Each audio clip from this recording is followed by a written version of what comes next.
happened in our first year. We've had an amazing year, and this will be our first cabinet after the year, so we're starting our second year. Tremendous progress has been made. I want to thank my entire cabinet for 12 months of unprecedented achievements. We really have. I mean, it's unprecedented. The numbers we've had on the economy and growth, you see them, and that's despite a Democrat shutdown. Without the shutdown, we would have picked up about 1.5 points more than already high numbers, record-setting numbers. So this has been, I think, and a lot of people say it, the most successful year of any administration in American history. First year, there's never been a first year like this, including the fact that we put out, extinguished 8 wars, and another one we think is coming. Steve Witkoff's working very hard, and Jared and everybody else, and I think it's coming. It was just announced that the murder rate in our country is the biggest drop ever recorded. It's at the lowest level in 125 years. First in recorded history, it's the lowest in at least 125 years. It's a wonderful thing. And that crime is way down, and one of the reasons was we've taken a lot of bad people and gotten them out of our country. In some cases, they're so bad that we put them in prison because we don't want them to even take a chance of coming back in, even though our border is very secure, record-setting secure. We had 0 illegal aliens being admitted into our country for the last 8 months. That's hard for even me to believe, but the people that make up the lists are supposedly nonpartisan, but I would say they lean toward the Democrat side. And if they say that, I'm all for it. As you know, we've had a situation take place with respect to Venezuela. I want to just thank General Kane and his staff. Well, the job that they've done is incredible. Nobody's ever seen anything like it. And once it did take place, I want to thank the leadership of Venezuela. We're getting along really well with them. The relationships have been very strong, very good. And they have informed me that they feel there's very good security, very strong security. We're working with the various people involved, including Chris and Doug and everybody on the oil. We have the major oil companies going to Venezuela now, scouting it out and picking their locations, and they'll be bringing back tremendous wealth for Venezuela and for the United States, and the oil companies will do fine too. Venezuela will actually make for themselves more money than they've ever made before, and that's a good thing. And the people of Venezuela were literally in the streets waving American flags. They were so happy. And the people in our country, like in the Doral section of Miami, which is considered Little Venezuela, they're thrilled. And I just spoke to the president of Venezuela, informed her that we're going to be opening up all commercial airspace over Venezuela. American citizens will be very shortly able to go to Venezuela, and they'll be safe there. They'll be safe. It's under very strong control. And the people of formerly of Venezuela, some want to go back and some want to go back to visit, and they're going to be able to do that. So I've instructed Sean Duffy and everybody else concerned, including the military, that if you would, by the end of today, I'd like you to have the airspace over Venezuela. Planes can go to Venezuela, opened up. Okay? Yes. Thank you very much. And I want to thank all of the people in Venezuela for what they went through, and I want to thank the leadership for really they're doing a good job. And just as I promised, we've defeated the Biden inflation nightmare and achieved explosive new economic growth. The Atlanta Fed is predicting an astounding 5.4% GDP growth in the fourth quarter, and that's despite the fact that we had a Democrat shutdown. We would have had, that number would have been 7%, which is a number nobody's ever heard of. And we've been given great national security because of tariffs, and we've also been given unprecedented income because of tariffs. Part of the income that we gave, $12 billion, we gave to the farmers of our country, so that yesterday I was up in Iowa, and they were very happy, Madam Secretary. Yes, sir. They were very, very happy. They were Very great. cool. So the GDP growth in the fourth quarter was great, and it's going to be, I think we're going to have an amazing an incredible year. Hopefully we won't have a shutdown. We're working on that right now. I think we're getting close. The Democrats, I don't believe, want to see it either. So we'll work in a very bipartisan way. I believe not to have a shutdown. We don't want a shutdown. And just yesterday, the S&P 500 hit 7,000 for the first time ever. There's never been any time at which it's done like that. And the other stocks also, I think it was 52 times for the Dow, had hit a record high. But the 7,000 was not a number that was even thinkable if you go back a year ago. So S&P hit 7,000 for the first time ever. The stock market has set, it's actually 52, 53 all-time record highs since the election, adding $9 trillion in value to savings, retirement accounts, and 401ks. And I mean, everybody benefits, but we have record stock markets. Companies have never done well. And most importantly, if you think about it, after 4 years in which Biden got much less than $1 trillion of investment into our country, actually it was taken over 11 months, even though we're 12 months. In 11 months, we've taken in more than $18 trillion. So they did less than $1 trillion, Scott, in a period of 4 years, and we've done $18 trillion in less than 1 year. So there's never been anything like that. No other country has done those numbers, by the way, in history. 10 years ago, one country did $3 trillion.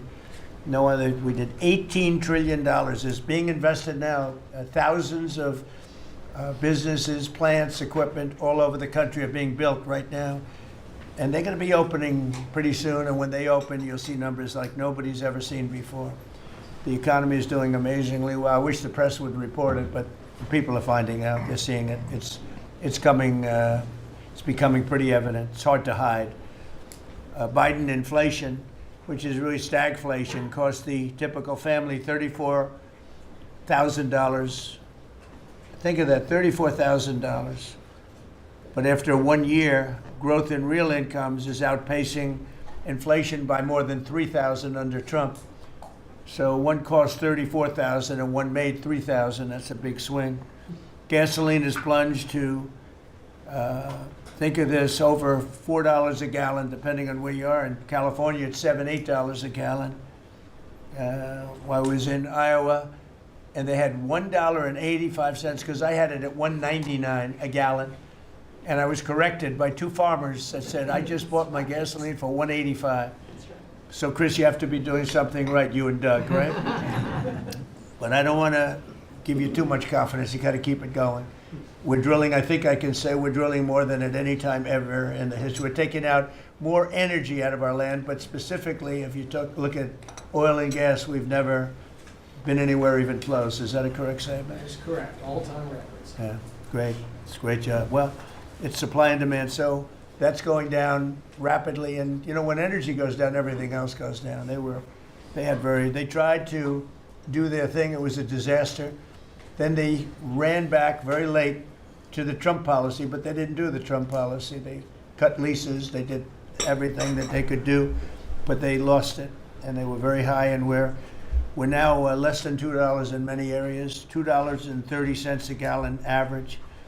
Grocery prices, airfares, hotels, car payments, and rent prices are coming down very fast. And you don't hear the word affordability issued by the Democrats anymore. Now they're going into other things because they're getting beaten badly on affordability. Remember that when I was elected, I came into office, I inherited a total mess, starting with eggs, which were 4 times higher than they were just a year before. And Brooke got them down very quickly before Easter. They said they wanted me to buy plastic eggs for the egg hunt, at the very famous egg hunt at the White House. Sir, would you buy plastic eggs? I would buy a lot, of like 100,000 eggs. I said, we're not going to buy plastic eggs. And by the time we had the egg hunt a few months later, we had the prices down pretty good. And now they're really low. Now they're at a very low level. So we really have, you don't hear the word affordability because we inherited very high prices and we inherited the highest inflation in 48 years. I say the history of our country. I think it sounds almost the same. Actually, I think 48 years sounds actually worse for some reason. So I'll go with the 40 because the press corrected me. I said history and they said it's not a history, it's 48 years. I said, I'll accept that. And we had the highest inflation in 48 years. We have now as you saw yesterday with the Fed, I'm not a fan of his, he said that inflation essentially is not a factor. It's really been pretty amazing. I just put out a statement about his statements. I won't repeat them here because they're too angry. And thanks to our tax cuts, millions of Americans will soon receive record-setting tax refunds. You're going to get a lot of tax refunds, with the average refund expected to be over $1,000 higher than it has been at any time. So we're going to be getting some pretty good refunds, a lot of people. If congressional Democrats had their way, Americans would right now be facing the largest tax hike ever. You know, their proposal was to raise taxes very substantially. And our proposal, which is in the great big beautiful New Deal, it's a New Deal in its own way. It's a Republican version of the New Deal. Right behind you is a nice picture of FDR. This is a much better deal than the FDR deal.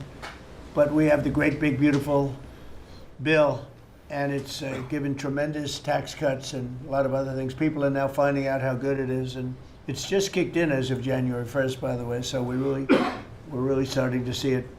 Even though it's a month, we're really starting to see it. The U.S. economy would be cratering if they had won this election. Our country would be in very bad shape. Would be maybe not much of a country anymore. I don't think it would be a country anymore. They were doing everything wrong, but they were going to give you the largest tax hike in history, and we're giving you the largest tax cut in history in the great big beautiful bill. In addition, I think it's very good. I think it's very important. You have no tax on overtime, no tax on tips, and no tax on Social Security, but you also have, you're getting this is the first time this ever happened. If you buy a car, you go out and borrow money, you get an interest deduction. You take the interest rate, the interest that you're paying on the loan, you're able to deduct it for income tax purposes. So that's a first ever, and I think it's going to be great for everybody, including the car companies. I was in Detroit 3 weeks ago. I went to the Ford factory, spoke to the General Motors people. It's all the same. They're doing better than they've ever done. The factory I went to was like a World War I, earlier than World War I factory, opened up. One of the oldest buildings, but one of the biggest. And Ford was getting ready to close it a couple of years ago, and then they saw that I was doing well, and it looked like I would have a good chance of winning. And they kept it going, barely going. And last week they announced, during my visit, they announced that they're going to round the clock round-the-clock production. They never thought it was. I said, did you ever think? I spoke with Bill Ford and the president of Ford. They were both there, and they said, we can't even believe it. We were going to close this building 2 years ago, and now it's going round the clock. He said, we cannot. I mean, they said, we wish it was twice the size, but they're now building additional plants in the United States, as is everybody else. You have AI building, but the car companies, I love the car companies, and you have them, they're all coming back. They're coming back from Mexico, they're coming back from Canada, they're coming back from Japan, and they're coming back from Germany, all over Europe. They're coming back, they're building here because they want to avoid the tariffs. They don't want to pay the 15%, in some cases 25% tariff. Could be a lot higher than that if it wasn't working. So because of that, they're all coming back. One statistic yesterday that Scott told me is that for the first time ever, tell them about the steel in Japan, that we are now making more steel. Go ahead, please. So yesterday they reported for the first time in 26 years, the United States of America produced more steel than Japan. And that is entirely driven by your tariffs. Amazing. Now think of it.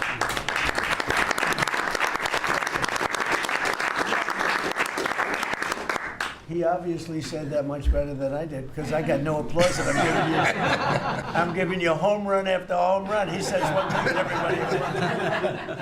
I should have saved that one for myself. No, but think of it. First time, and they read almost 30 years, but I guess it's what, 26, 27 years, that we are now producing more steel than Japan. Japan being a big steel producer. Japan and other countries really took our steel production away from us.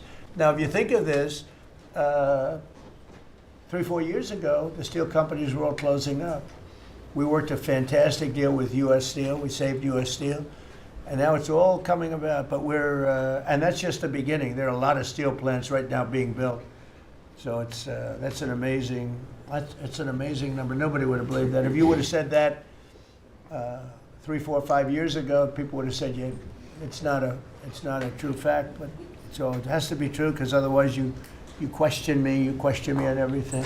I have to be extremely accurate. I don't exaggerate it. I don't want to exaggerate, because you will call me. You don't call other people, but you would call me under my most favored nation spot, which I think is the most important thing, Bobby, of all, what we've done, because we're bringing drug prices down by 80, 90%, depending on the way. You could say 5, 6, 7, 800%.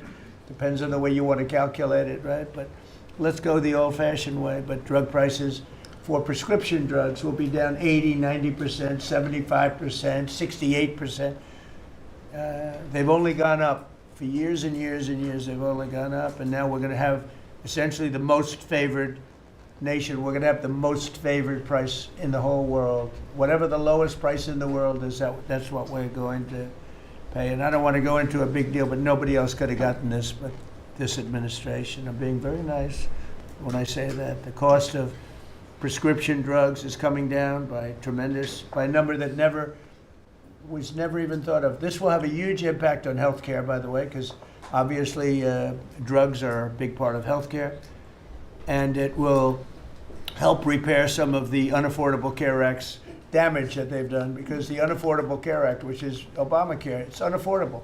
It's not affordable, and it's a disaster. And hopefully we will be paying money directly to the people instead of giving the insurance companies the money. They'll go into a healthcare savings account or whatever it is. But think of it, we pay the money, billions and billions, really trillions of dollars going to insurance companies. We want that money to go to the people. They buy their own health care. And it's so popular. The problem we have is the Democrats are owned by the insurance companies. They're literally owned lock, stock, and barrel by the insurance companies, and they hate it. But the people love it, including all Democrats. So I think we'll perhaps be successful with it. But it was an idea I had. I read the papers, and I'm reading one of the stories about the insurance companies, how much money they're making, where they received billions and billions of dollars for this stuff from the United States of America, and their stock has gone up by 1,400%. Think of it, 1,400. One went up 1,700%. Numbers went up. If you go up 1,000%, you're doing bad in that business, right? And it's all because of the money. Not all, but mostly because of the money the United States pays to the insurance companies. They say, this is big stuff. And I asked somebody, why don't we just pay the people directly?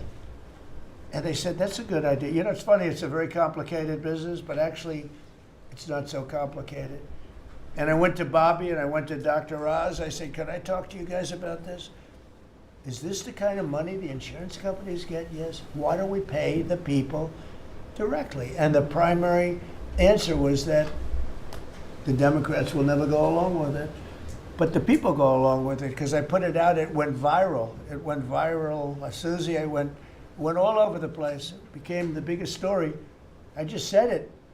And so I think we have a great situation if we can do it. But if you think most favored nation policy for drugs will bring your drug prices down at levels. So now if they're selling a pill for $10 in London and $130 in New York, the London price will go up to $20 and we'll go down to $20. So we'll go from 130 down to 20. And by the way, tariffs did it again, because the drug company said, we'll do it begrudgingly, but they were okay. But we'll do it, but no nation's going to approve it, because even if you raise the price by, like on a pill, $10 to $20, you're doubling the price of their prescription drugs. I said, no, they'll do it. And when I got them on the phone, I said, if you don't do it, we're going to charge you very substantial tariffs, more money than that's going to cost you. And they said, we'll do it. And before, I don't know that any other president even tried to do it. We can't find it. But if they did try, they wouldn't have gotten through the companies. They wouldn't have gotten through the company, and then they wouldn't have gotten through the country. I spoke with Macron. He was the first one. He was not at that time wearing sunglasses. And he said, no, Donald, I will not do this. I will not.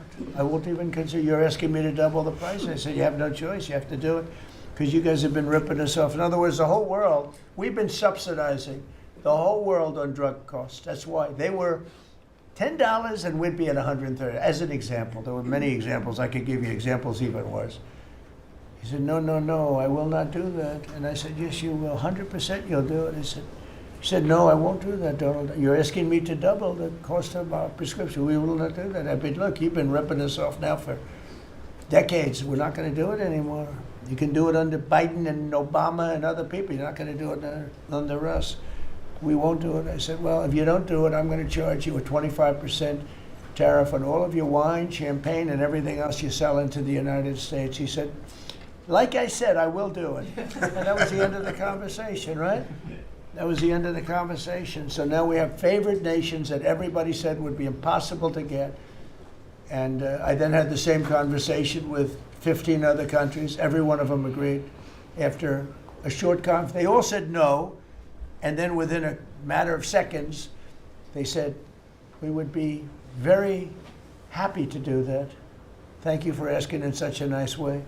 And it's a great achievement. I think it's going to be one of the best achievements we've had in this country in a long time. So we're going to be knocking drug prices down at levels never seen before. I want to thank the drug companies because once they agreed, they really did. They felt it was very unfair. One of them told me it's actually a relief to agree because this has been just a rough thing for me, to justify it. Because they couldn't justify it. I said, how come in London I can buy something for $10 and in New York I have to pay $130? And they go, well, it's research and development.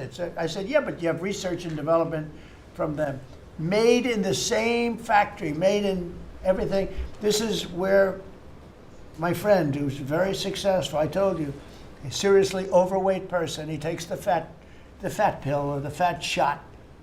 And he was in London and he said, costs $87 there, costs $1,300 in New York. What's going on? He called me up.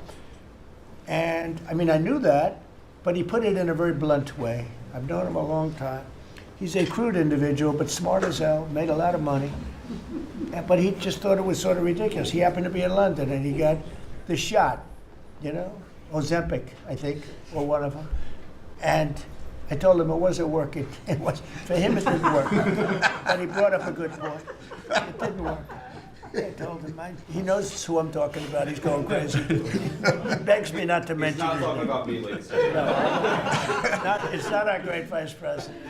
No, but he begs me not to mention his name because he's become very famous without mentioning his name. And he is actually a very well-known business person. But he did make a point. But I knew the point very well. We were always paying far more than any other nation. We were subsidizing the world. Right now, there's no more of that. So we're going to be bringing the drug prices down at numbers never seen before. It's going to have a huge impact, positive impact on healthcare. So with that, we are going to ask a couple of people to say a few words. We're not going to go through the whole table because the last time we had a press conference, it lasted for 3 hours. And some people said he closed his eyes. Look, it got pretty boring. In all fairness, I love these people. But there's a lot of people. It was a little bit on the boring side. But I didn't sleep. I just closed them because I wanted to get the hell out of here. Some of them, I didn't sleep, by the way. I don't sleep much, let me tell you. But it's funny, some of them got me in a blink. When you go like, and they took me as at the closed segment of my cycle. And they said he's sleeping. And besides that, Marco, between these two guys, if I was sleeping, they'd be waking me up very fast. They'd be knocking me, come on, you got to wake up, boss. But no, we've had great meetings. Look, we're the most transparent presidency by far, and I love going around the room. But we're going to pick a few people.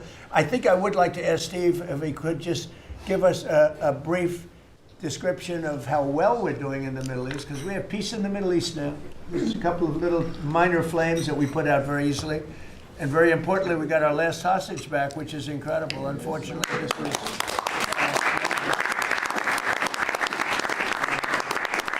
something that nobody said could be done. And I will tell you, Hamas was a big factor in getting all of the hostages back. They had we were not happy with them, and they had to bring them back. And they found the dead hostages, the bodies of hostages.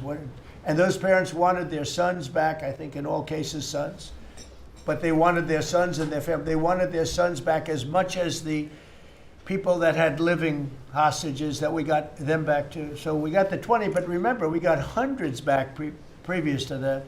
But I always said getting those last 20 back is going to be very tough. And we got them back, and we got all of the bodies back also, which to those parents was just as important as getting back the son that was living. Steve, could you give us a little description, please? Well, your policy of peace through strength, that's what delivered them home. Without that pressure, it never happens. We are in the second phase now. We've stood up for the first time, Mr. President, on your behalf, a technocratic, all Arab government. We've got the terrorists out of there, and they're going to demilitarize. They will, because they have no choice. So we expect that. Pardon me? And now we want to get Hamas no guns, right? Right, they're going to give it up. They're going to give up the AK-47s. A lot of people said they'll never disarm. Looks like they're going to disarm. And they did help us with those bodies, getting them back. Look, And that family is so grateful to you. They called, I spoke to them, Jared spoke to them. You know, it's an amazing story. He broke his shoulder, but he went out there because he didn't want his friends to fight alone. He would be alive today but for that. He had no reason to go out with a broken shoulder, and he went out and fought them courageously. And died. And died. That's right. It's a great story, and the parents are great. They were the only ones who didn't, they came back pretty rapidly, actually, considering. And we had got some back initially with the initial group. After that, we had to get a lot. That's a tough job. That's a nasty job, too. Who would want that one? That's a nasty job. And between Israel and Hamas working together, if you can believe it, they got them back. And we got the last one back yesterday, and the parents are so happy. It's amazing, actually, how... We sent a message to the parents on your behalf, as you suggested, and they were so grateful. I have a note for grateful you. to me is a much better word, because it's hard to be happy, but they were, actually. I mean, they couldn't believe that they had their baby boy. The mother said, my baby boy back. It's a very terrible thing. Steve, Russia, Ukraine, we're making a lot of progress. Could you explain that? The Ukrainians actually said that we've made more progress since Geneva than they've seen in the last 4 years of that conflict. So we had 5 Russian generals last Sunday in Abu Dhabi with Jared and Dan Driscoll, and we think we made a lot of progress. The talks will continue in about a week, but lots of good things happening between the counterparties discussing the land deal. Talking together. We have a security protocol agreement that's largely finished, a prosperity agreement that's largely finished, and I think the people of Ukraine are now hopeful and expectant that we're going to deliver a peace deal sometime soon. And because of the cold, extreme cold, they have the same that we do. I personally asked President Putin not to fire on Kiev and the cities and towns for a week during this. It's extraordinary. It's not just like cold, it's extraordinary cold, record-setting cold. Over there too, they're having the same. It's a big pile of bad weather, the worst. But it was really. They said they've never experienced cold like that. And I personally asked President Putin not to fire into Kiev and the various towns for a week. And he agreed to do that. And I have to tell you, it was very nice. A lot of people said, don't waste the coal, you're not going to get that. And he did it, and we're very happy that they did it. That's correct. Because on top of everything else, that's not what they need, is missiles coming into their towns and cities. So I just thought I should say it. I thought it was a very good thing. And Ukraine was, almost they didn't believe it, but they were very happy about it, because they are struggling badly. I think it struggling. shows, Mr. President, how you provide an overarching sort of presence in these negotiations. The Ukrainians never thought it could happen. The Russians are doing things maybe that people wouldn't give them the credit for doing, and I think it always comes down to your indomitable spirit. Well, it was a good thing. You know, if you think it's cold over here, they say in Ukraine you can add another 20% to it. It was very cold place anyway, but this was, they see numbers that were so, they'd never seen numbers like that, cold numbers like that. So it was, I thought I should mention it. Could I ask Scott Bassett, we have so many things happening, could I ask you to maybe say a few words, please? Yes, sir. So the one big beautiful bill that was passed on July 4th last year, we're starting to see the effects kick in. You mentioned the great economy. One of the things in the one big beautiful bill, Mr. President, it was an honor to host you, and as you said, the best rapper in the world, Nicki Minaj, at yesterday's Trump Accounts Summit. She was great. We've now had 1 million people sign up for Trump accounts just this week. We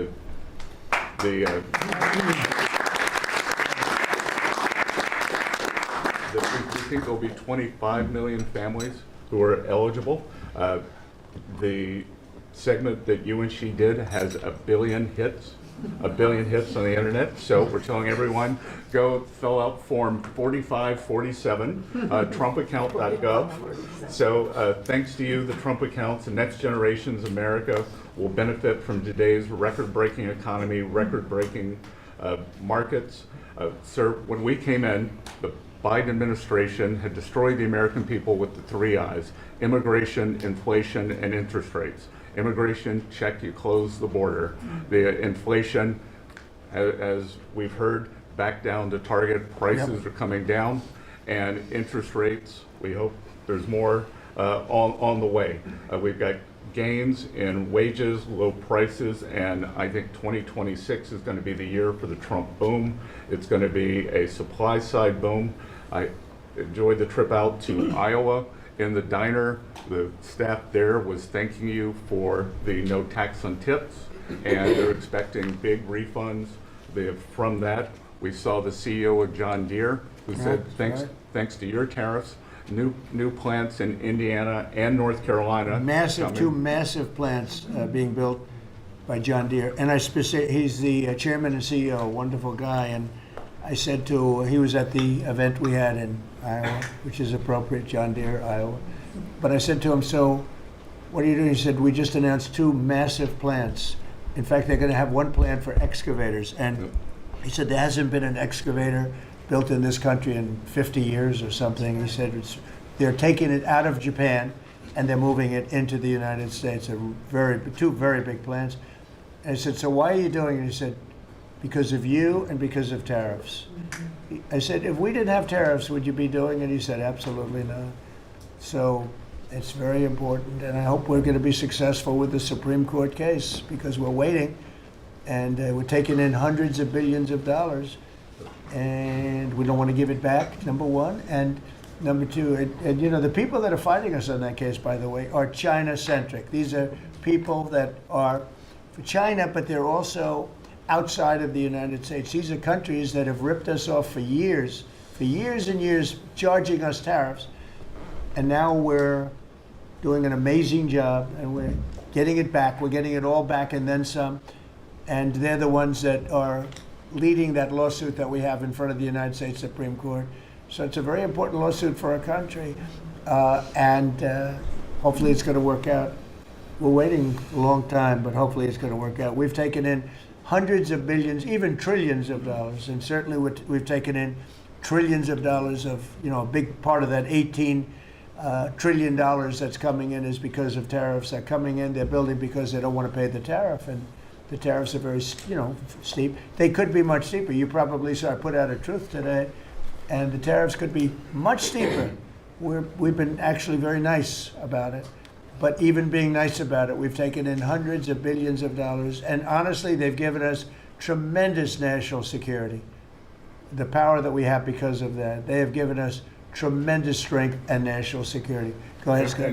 Yes, sir. And the The IEPA power you used on the tariffs, as you said, we're bringing in tens of trillions of investments.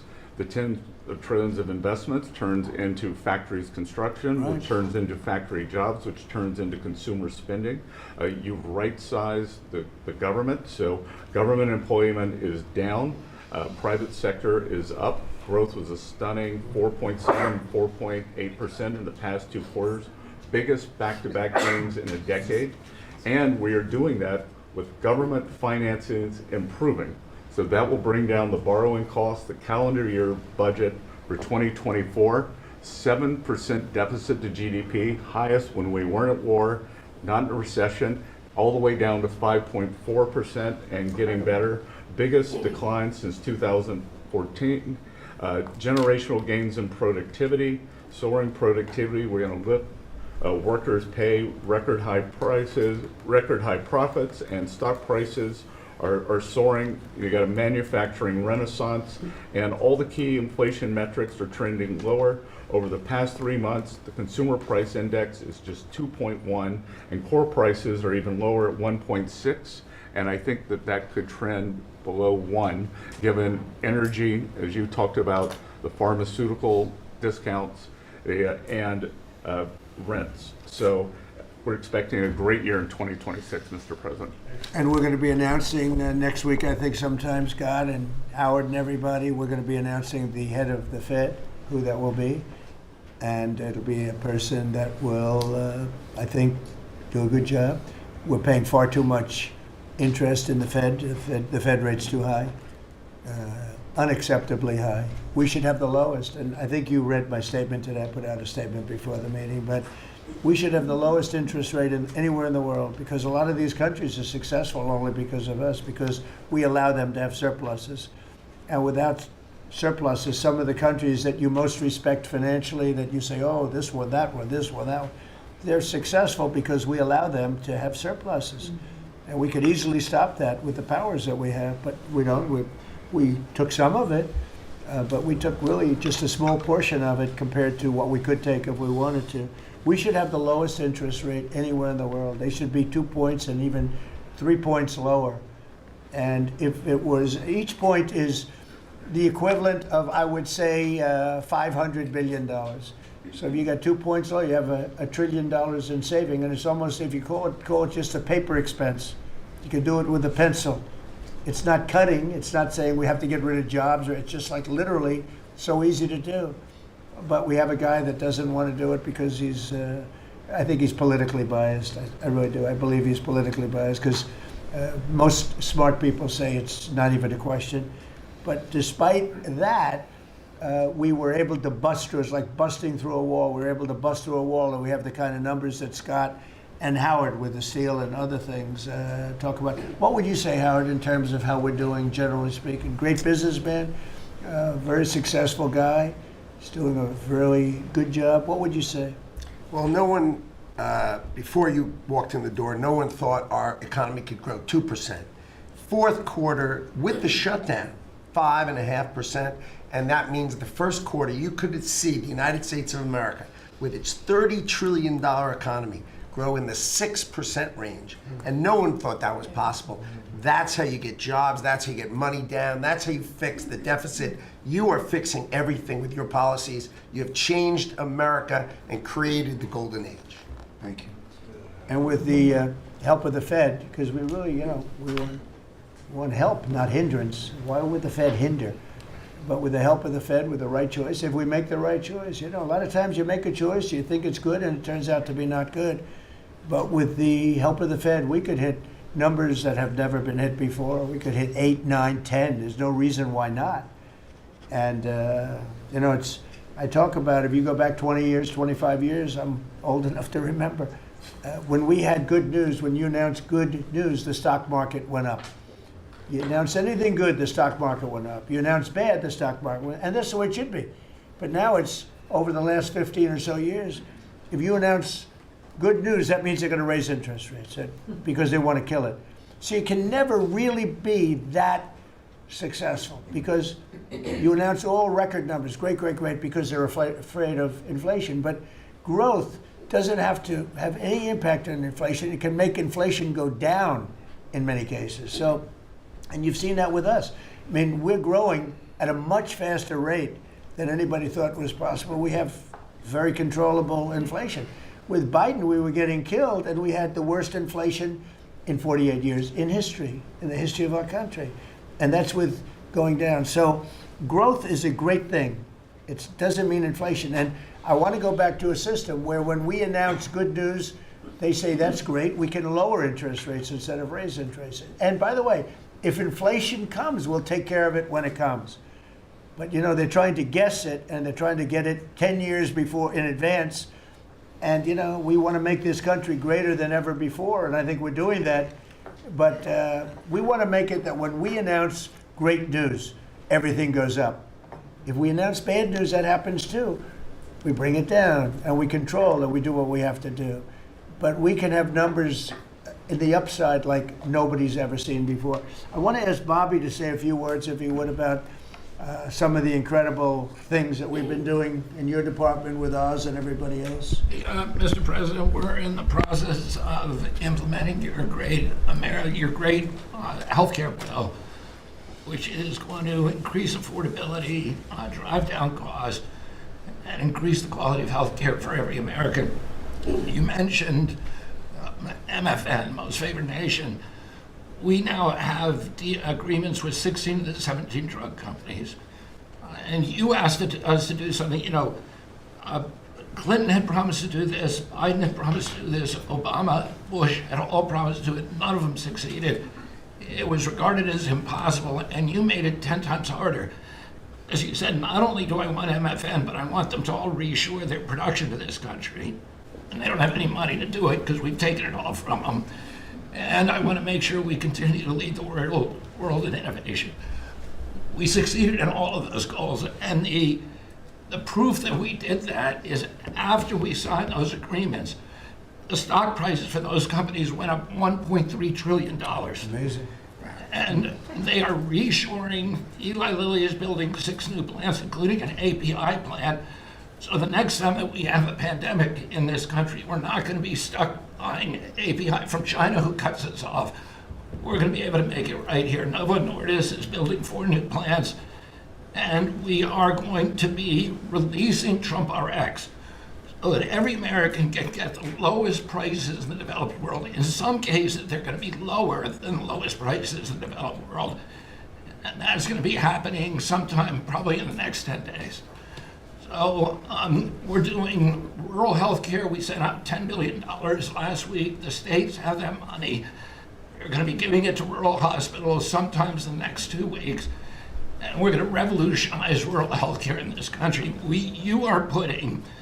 You are raising the influx of federal dollars to rural health care by 30% over the next 5 years. So 30% every year, more dollars, federal dollars, are going to be flowing to them. It's going to allow them to rebuild their decaying infrastructure, to retain providers, and also to revolutionize the use of AI and other technologies, which is going to dramatically lower the prices for rural Americans and raise the quality of their health care. Brooke and I released the dietary guidelines, which have been received incredible acclamation from both sides of the aisle. We are going to change the food culture in this country. Brooke gives away $405 million a day to buy food for Americans. And the WIC program, the Head Start program, SNAP, school lunches, the VA, and the military, they're now going to be getting real food for the first time. And Brooke came up with the ingenious idea of requiring every store in this country that accepts food stamps to double the amount of real food that they're selling. And this is going to drive changes in the market, and it's going to lower the cost of meats, of proteins, of whole grains, of fruits and vegetables, so that every American will have in their reach an affordable meal that actually is real food. 70% of American kids now are, 70% of the diet of American kids is now ultra-processed foods. That's why we're spending $5 trillion in treating chronic disease in this country every year. We are attacking fraud. We have odds of finding hundreds of billions of dollars of Medicaid, Medicare fraud in states like Minnesota and California, and we are clawing back that money. We also accomplished something that every American has promised, which is prior authorization. Now we have 80% of the insurance industry that has agreed to eliminate prior authorization in almost all of their procedures.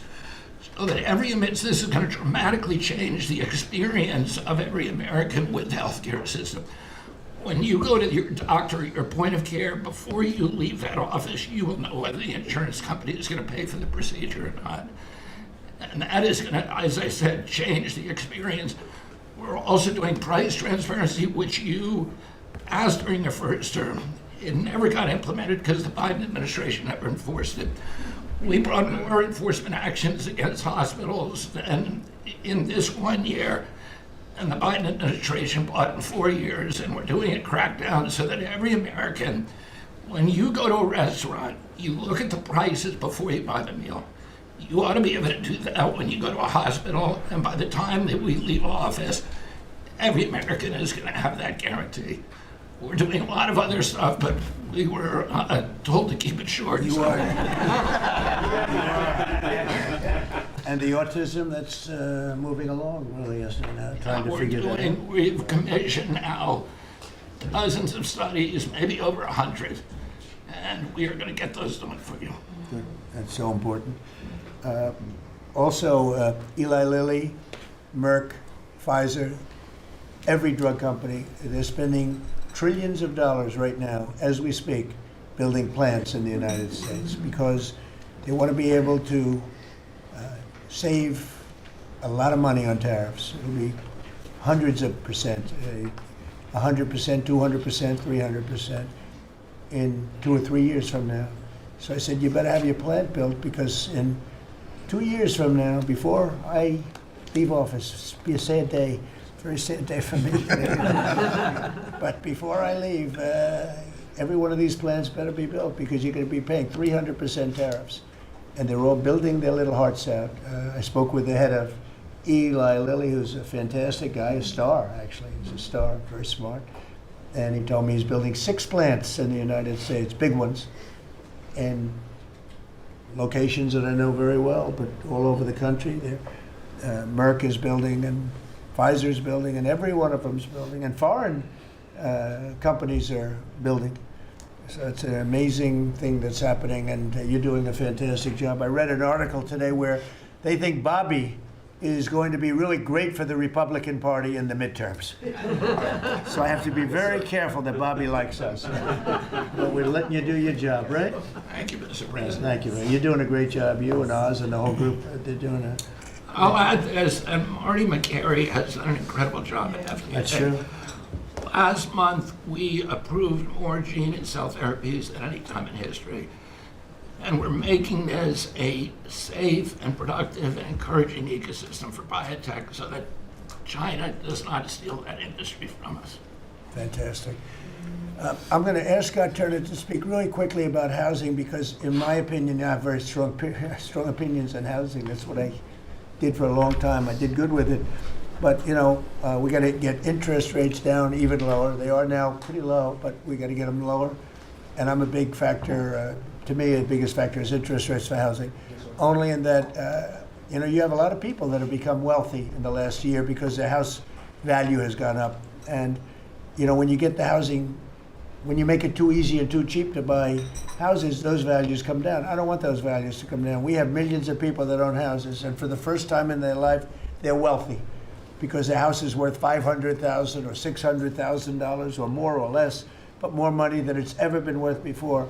I don't want to do anything to knock that down, and so I want to be very careful with this. You know, you make housing, I can turn on housing immediately, but you make it too easy and you're going to knock the value down of people that own houses. I want to, for those people, those millions of people that own houses, we're going to drive those values up, but we're also going to try making it easier for people to buy. The best thing that can happen for both groups of people is lower interest rates, and those interest rates are coming down, and with a proper, intelligent person at the Fed, that person will be able to work with us to get interest rates down. That covers all of the sins. It covers everything.